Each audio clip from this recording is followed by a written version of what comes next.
আজকে রান্না করব ডিমের ঝোল। আগে থেকেই সেদ্ধ করে নিয়েছি, নুন হলুদ মাখিয়ে নিয়েছি। এবার ডিমটাকে ভেজে নেব। যে তুলে রেখেছি, এখন দেবো জিরে তেজপাতা ফোড়ন, তারপর পেঁয়াজটা লাল লাল করে ভেজে নেব। তারপর দেবো আদা বাটা, রসুন বাটা, নুন হলুদ লঙ্কার গুঁড়ো সব একসঙ্গে মিশিয়ে রেখেছি আমি আগে থেকেই। মশলা কষানো হয়ে গেছে, এখন দিয়ে দেবো আগে থেকে সেদ্ধ করা আলুটা, দিয়ে ভালো করে কষিয়ে তারপরে আমি জল দিয়ে দেবো।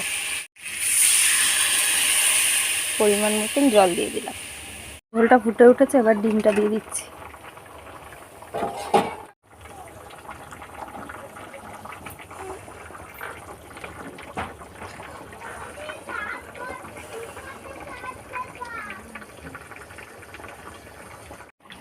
এবার গরম মশলা দেব,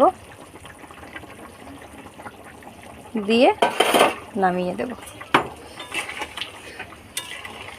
ডিমের ঝোল রেডি। আমি একটু পাতলা পাতলা ঝোলই করেছি। ডিমের ঝোল রান্না কমপ্লিট।